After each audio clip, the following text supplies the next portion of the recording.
இந்த வீடியோவில் தமிழ்நாடு அரசு ஐக்கிய நாடுகள் பெண்கள் அமைப்போடு மேற்கொண்ட ஒப்பந்தம், தமிழ்நாடு மாநில திட்டக்குழு, யுனிசெஃப் போன்ற 3 நிறுவனங்களோட மேற்கொண்ட முத்தரப்பு ஒப்பந்தம், இதுபோக காம்பஸ் காட் அப்படிங்கிற ஒரு நிகழ்வுக்கு துணை தேசிய அளவில் அழைக்கப்பட்ட முதல் மாநிலம் தமிழ்நாடு. இந்த மாதிரி முக்கியமான கரண்ட் அஃபேர்ஸ் எல்லாத்தையும் பார்ப்போம். மாநிலத்தில் பெண்களின் நலன், பாலின சமத்துவம் மற்றும் அனைவரையும் உள்ளடக்கிய வளர்ச்சியை வலுப்படுத்தும் வகையில் ஐக்கிய நாடுகள் பெண்கள் அமைப்பிற்கும் தமிழ்நாடு அரசிற்கும் இடையேயான புரிந்துணர்வு ஒப்பந்தம் போடப்பட்டிருக்கு. இதுக்கப்புறமேட்டு இது எந்த அமைப்பு அப்படின்னு கேள்வியில் கேட்கலாம். தென் பொருளாதார ஒத்துழைப்பு மற்றும் மேம்பாட்டிற்கான அமைப்பு OECD, இது அப்ரிவேஷனில் கேட்கலாம். பொதுத்துறை கண்டுபிடிப்புகளின் கண்காணிப்பகம் OPSI, ஐக்கிய நாடுகள் சிறுவர் நிதியம் யுனிசெஃப் OOL ஆகிய அமைப்புகளுடன் தமிழ்நாடு அரசின் மாநில திட்டக்குழுவிற்கும் இடையேயான முத்தரப்பு ஒத்துழைப்பு மேற்கொள்ளப்பட்டது. இது எதற்காக அப்படிங்கிறத டீட்டெயிலாக பார்ப்போம்.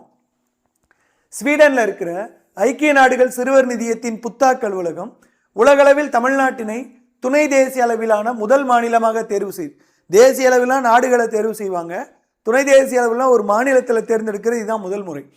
முதல் மாநிலமாக தேர்வு செய்து தமிழ்நாடு மாநில திட்டக்குழுவுடன் 6 மாத காலத்திற்கு முத்தரப்பு ஒப்பந்தத்தினை ஏற்படுத்த முன்மொழிந்துள்ளது. இம்முயற்சி தமிழ்நாட்டின் தொலைநோக்கு பார்வைக்கு ஏற்றவாறு அனைவரையும் உள்ளடக்கிய சமூக வளர்ச்சிக்கும் பொது சேவை வளங்களை மேம்படுத்தவும் சீரமைத்து ஒருங்கிணைக்கவும் உதவும். பாரிஸில் இருக்கிற பொருளாதார ஒத்துழைப்பு மற்றும் மேம்பாட்டிற்கான அமைப்பின் தொழில்நுட்ப உதவியுடன் இந்த ஒப்பந்தம், மேலே சொன்னோம்ல யுனிசெஃபோட ஒப்பந்தம் செயல்படுத்தப்படும். பொதுத்துறை கண்டுபிடிப்புகளின் கண்காணிப்பகம் வளர்ந்த நாடுகளின் கொள்கை வகுத்தலில் பங்களிப்பு நல்கி வரும் அறிவுசார் குழு மற்றும் அங்கீகரிக்கப்பட்ட பன்னாட்டு அரசுகளுக்கு இடையேயான அமைப்பு ஆகும் இந்த OPSI அப்படிங்கிறது. ஏன்னா இது கூட நம்ம ஒரு ஒப்பந்தம் போட்டிருக்கோம். பொருளாதார ஒத்துழைப்பு மற்றும் மேம்பாட்டிற்கான அமைப்பு, பொதுத்துறை கண்டுபிடிப்புகளின் கண்காணிப்பகம், ஐக்கிய நாடுகளின் சிறுவர் நிதியம் ஆகிய அமைப்புகள் இந்த முத்தரப்பு ஒத்துழைப்பிற்கு முழு ஆதரவு தெரிவித்துள்ளன மற்றும் யுனிசெஃப் தமிழ்நாடு மற்றும் கேரளா அலுவலகம் மூலம் இது செயல்படுத்தப்படும். தென் இந்த காம்பஸ் காட் அப்படிங்கிறது என்ன அப்படின்னா, பல்வேறு உலக நாடுகளில் பிரதிநிதித்துவம் கொண்டுள்ள யுனிசெஃப் அமைப்பானது இந்த கூட்டாண்மையுடன் இணைந்து 30க்கும் மேற்பட்ட நாடுகள் பங்கேற்குள்ள காம்பஸ் குவாட், இது ஜனவரி 26, 2026 இந்த நிகழ்ச்சியை நடத்த திட்டமிட்டிருக்கு.